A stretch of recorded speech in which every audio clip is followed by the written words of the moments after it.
básica para la construcción para resolver las necesidades de la interrelación con lo sagrado, siempre en todas las culturas se estableció en las colinas y con la construcción o la delimitación por medio de la arquitectura de un espacio que se sacralizó, en donde no podía entrar todo el mundo, sino que estaba reservado específicamente, por lo regular, generalmente, por la casta intelectual, por el grupo dominante que llevaba a cabo todas las actividades de carácter intelectual y de carácter ritual religioso que se desarrollaban dentro de estos espacios. Aquí se ve con mucha claridad cómo se delimitó el espacio en la Acrópolis, tan famosa en estos días, ¿verdad?, por el asunto de las Olimpiadas, y cómo cada uno de los elementos que se van dando en los templos tiene que ver con la conceptualización de cada una de las divinidades.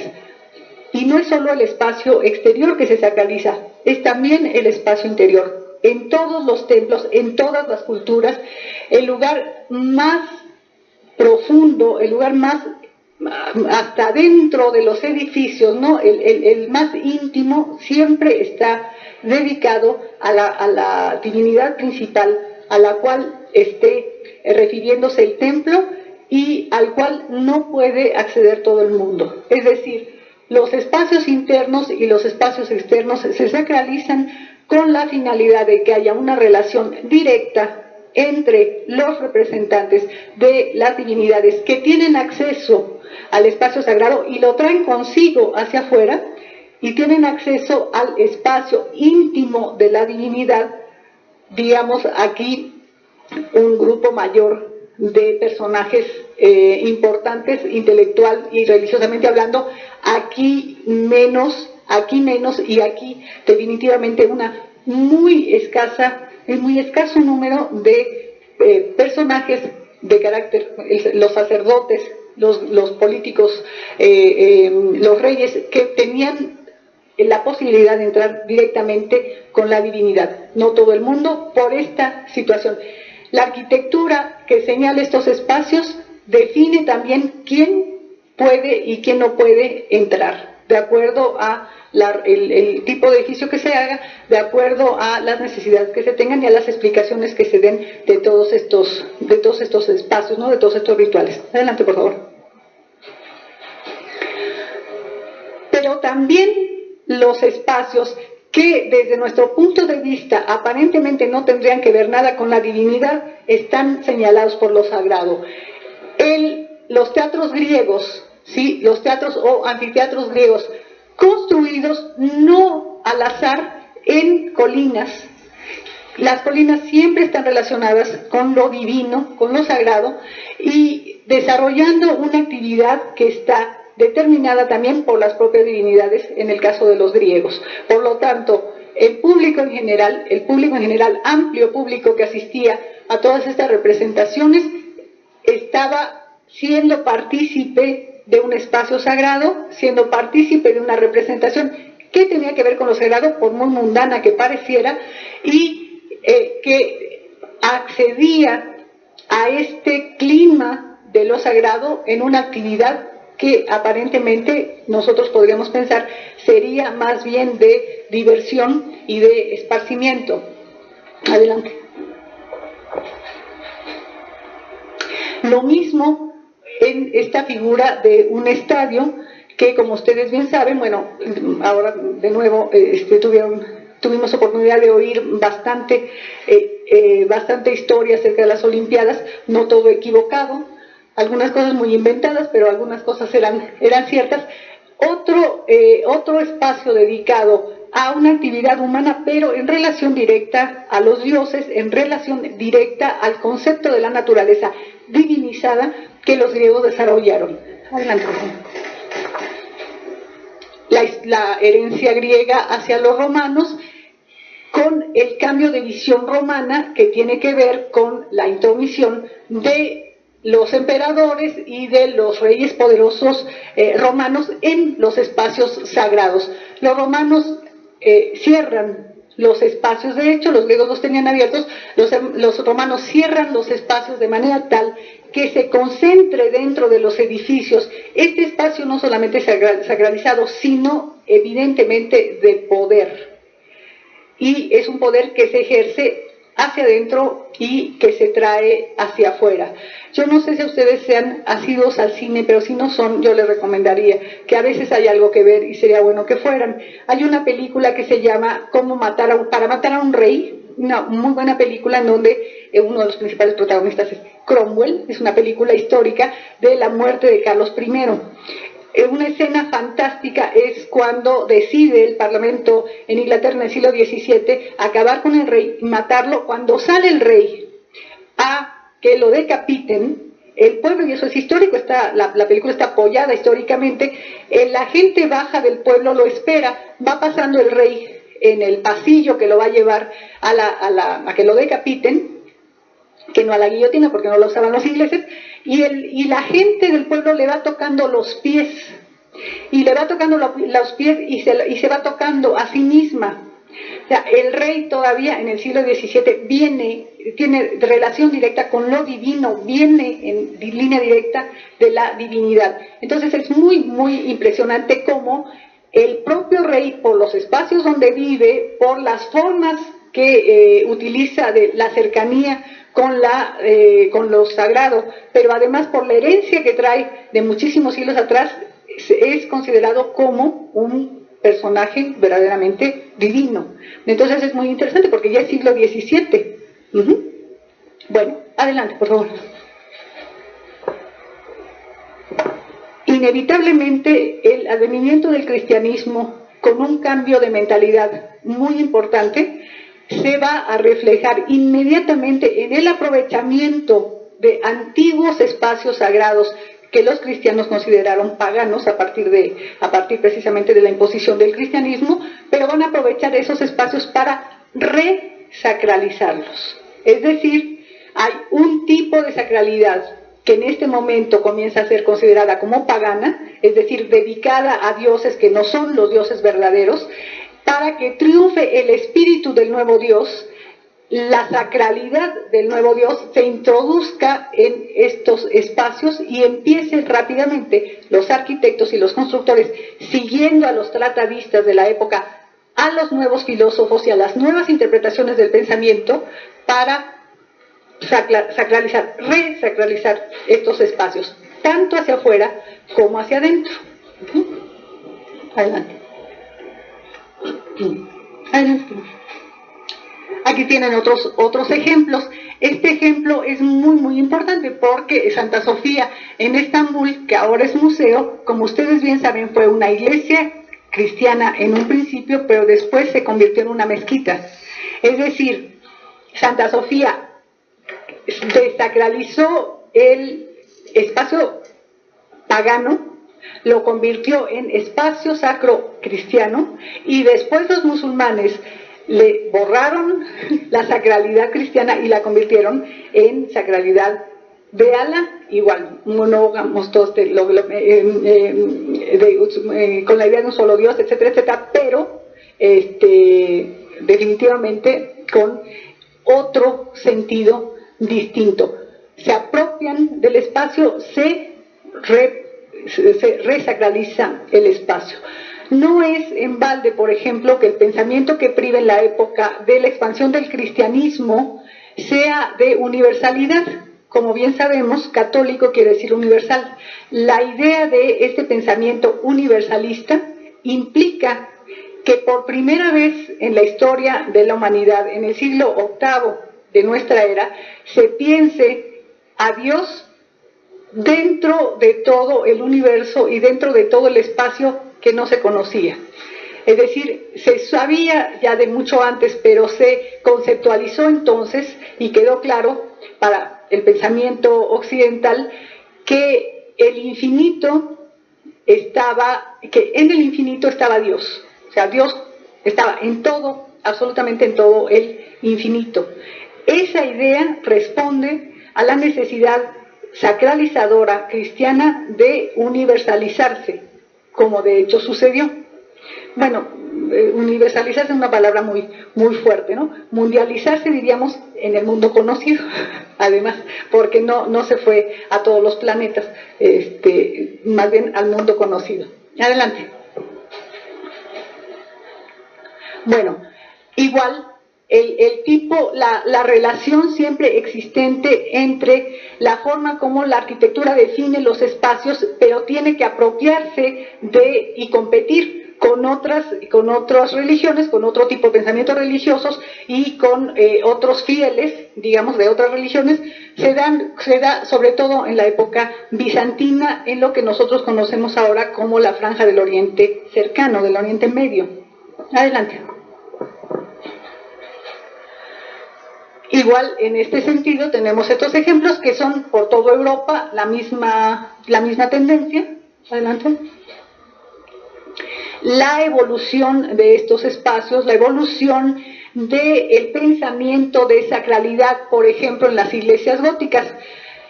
No sé si todos conozcan Yanguitlán en Oaxaca, si no, vayan por favor a Yanguitlán, a Oaxaca. Uno entra a Yanguitlán en Oaxaca y el alma se eleva, directamente se eleva. Si uno no sabía que tenía alma, ahí se entera y ahí se eleva el alma para charlar con Dios. O sea, el gótico intenta eso en una, digamos, la más grande declaración del triunfo de lo cristiano en ese momento de la Edad Media con el gótico implica una relación ya espiritual entre el alma humana con su creadora, con lo que es su sustento, que es Dios, precisamente el alma de Dios. Entonces ahí hay la comunicación y la verdad es que se logra. Vayan ustedes y verán realmente la sensación de cómo se queda uno chiquito en el cuerpo pegado al piso y cómo el alma de donde quiera que esté sale y se une a lo divino. Esa es la idea precisamente del trabajo de la arquitectura con los espacios. Bueno, igual en toda Europa sucedió el mismo fenómeno. Adelante. Y el otro espacio sacralizado.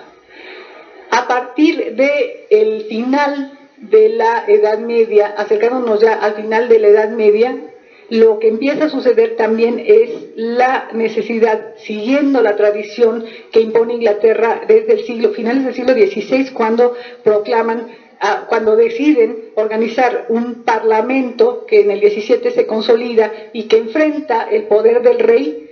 En Europa sucede precisamente lo mismo y aparecen los espacios sagrados laicos, en donde los hombres arreglan sus diferencias frente a la autoridad de los reyes y de los príncipes y de los condados, etcétera, en estos edificios de carácter civil, pero que definitivamente se sacralizan.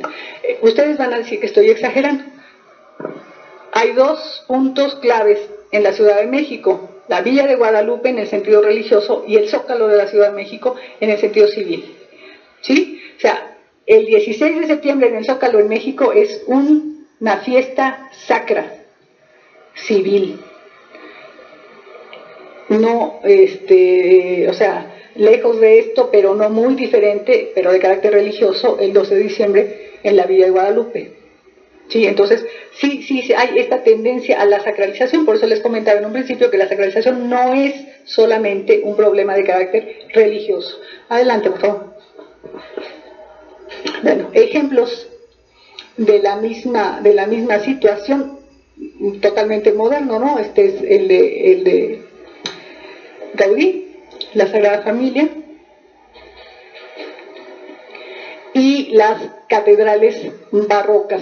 Una vez establecido el espacio, una vez señalizado el espacio religioso y sagrado, se hacen preciosidades con él, ¿sí? Y se señala cada vez y se mandan los mensajes cada vez de acuerdo a la época, de acuerdo a las circunstancias y de acuerdo al pensamiento sagrado, cómo ha evolucionado en relación precisamente con Dios.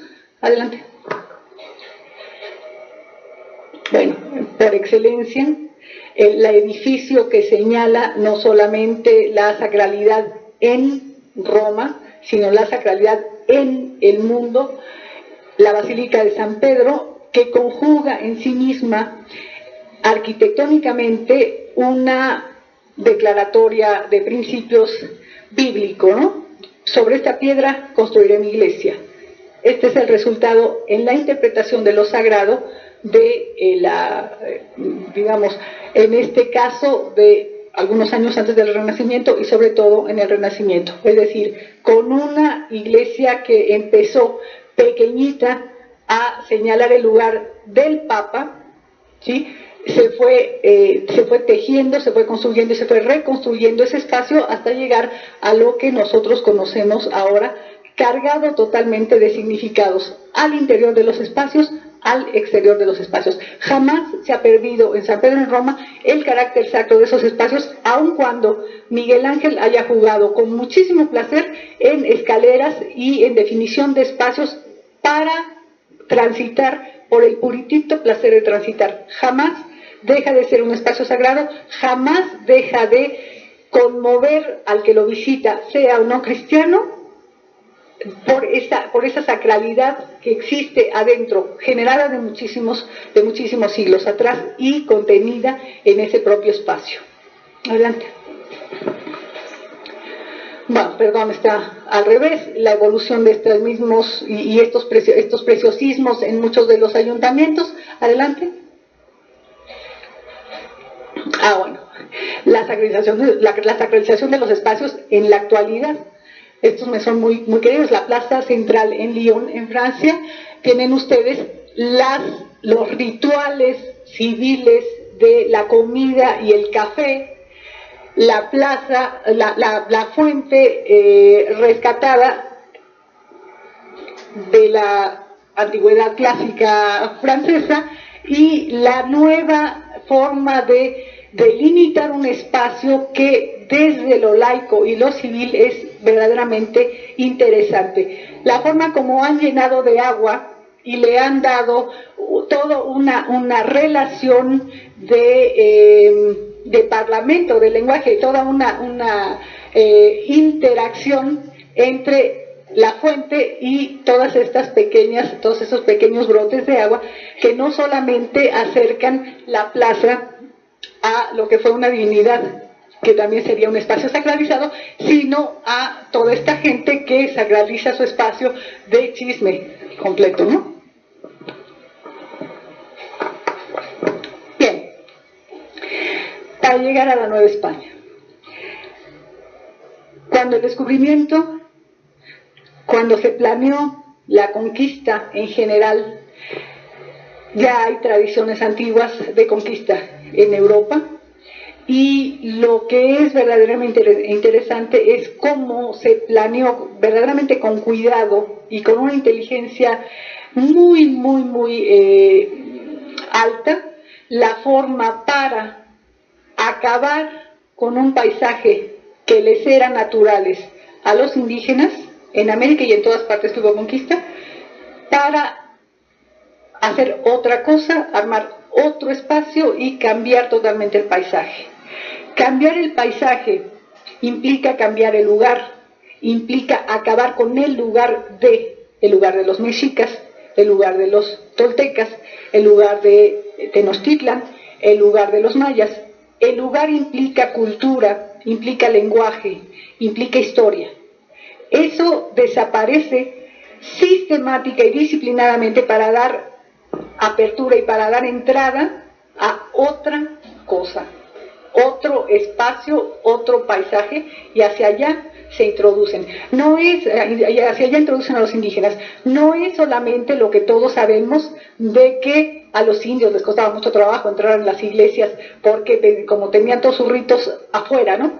Les daba un poco de susto entrar porque no sabían si el techo se caía o no se caía.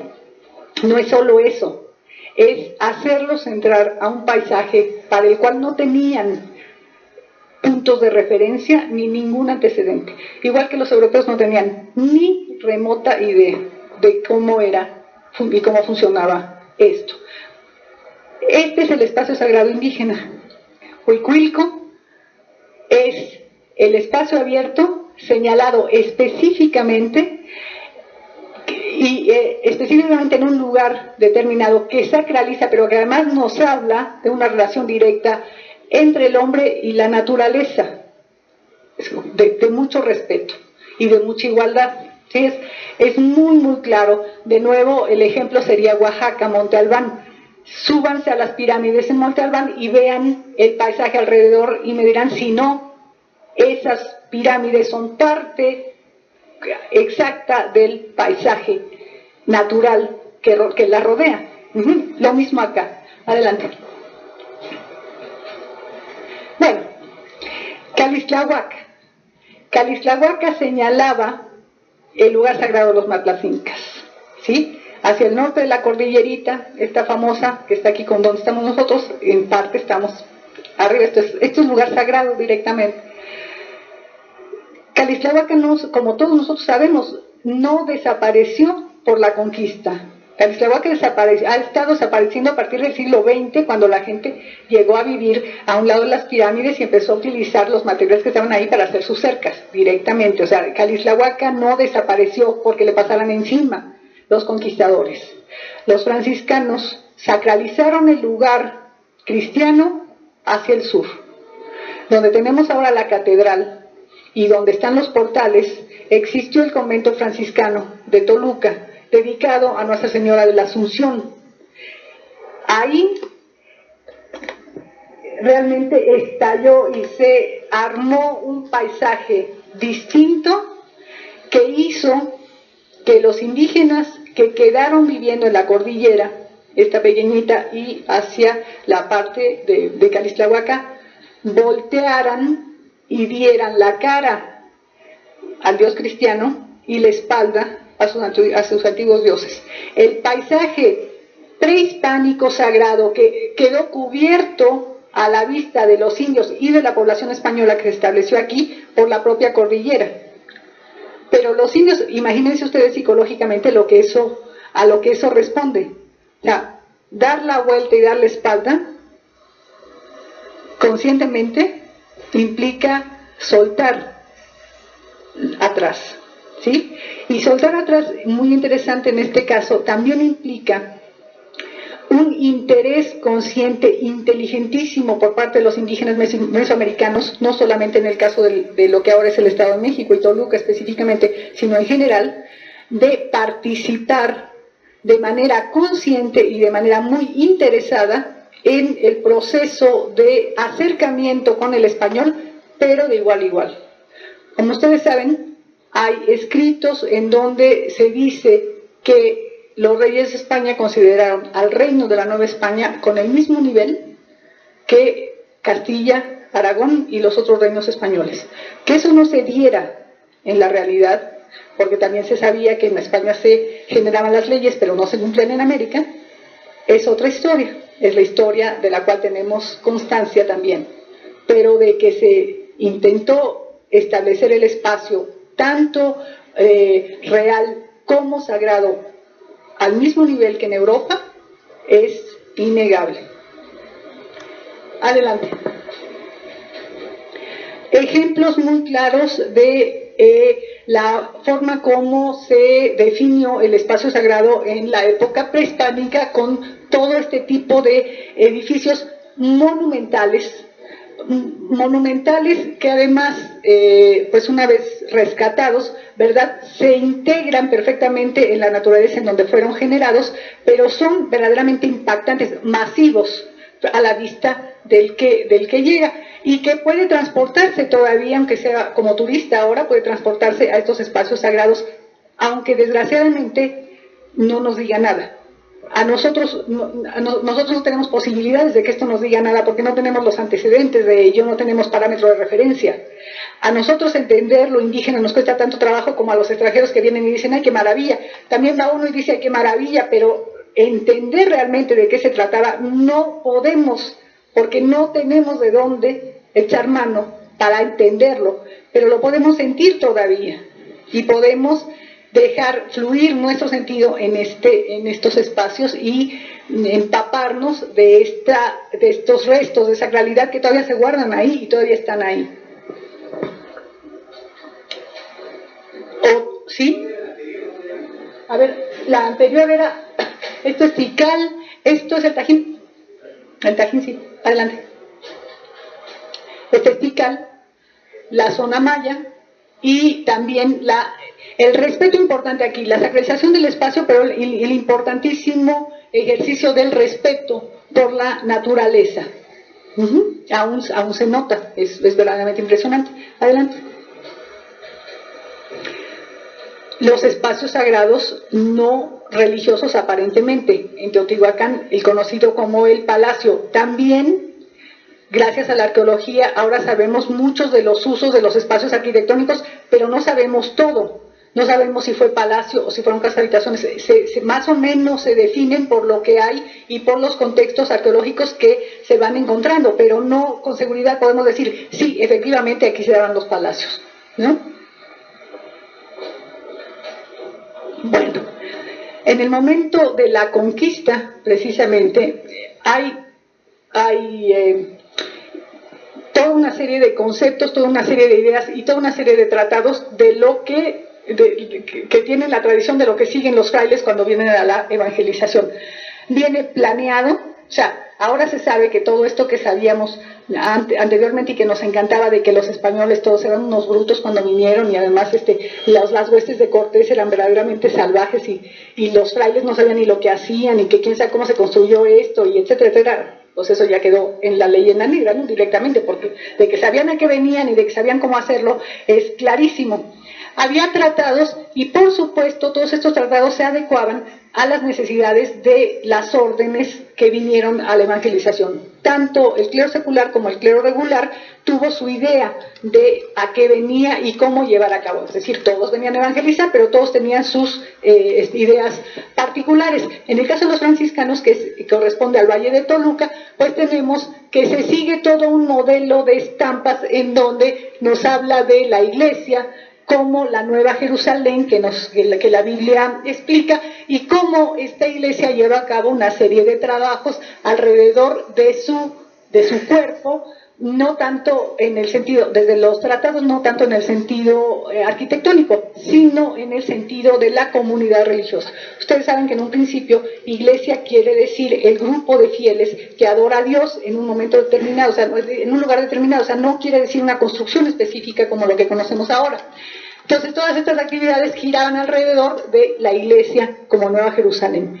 Por supuesto, este es un grabado de franciscanos. Este grabado de franciscanos, aquí vemos a los franciscanos todos sosteniendo la propia iglesia. O sea, esta es ya una idea franciscana. Si fueran estos dominicos, seguramente serían dominicos, y si fuera este clero secular, seguramente serían obispos y curas los que estuvieran. Es decir, o sea, es dependiendo de las necesidades de la orden. Esta es la idea. Una restauración de Tenayuca en los años 30, las ideas más o menos de esta época para México que rescata desde las posturas oficiales, rescata lo prehispánico y pues uno se imagina cómo fue, ¿verdad? Porque efectivamente cómo era, pues no se sabía, pero sí con una gran carga de idealización se establece todo este tipo de dibujos y de trabajos en relación del rescate de los edificios prehispánicos. Adelante. Bueno, en los códices y en los planos de los primeros años del siglo XVI, empieza a aparecer la conjunción de los dos espacios imbricados, de los dos espacios en conjunto, tanto el sagrado prehispánico como el sagrado cristiano, y aquí en algunas de las escenas de este códice tenemos, en la Ciudad de México, tenemos distintos elementos que nos van dando cómo se va construyendo, cómo se van definiendo las manzanas de los lugares al estilo español, por supuesto, en el espacio urbano, pero cómo van siendo prácticamente cada una de ellas definida por la protección sagrada de las iglesias. El caso más claro sería Cholula, en Puebla, pero se dio en toda la Nueva España. Adelante.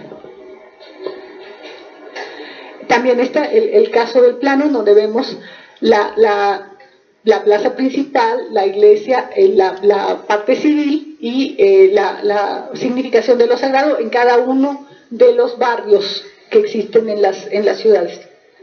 La idea es arquitectura. Que trabajan los franciscanos para definir su iglesia principal, el convento franciscano de la Ciudad de México.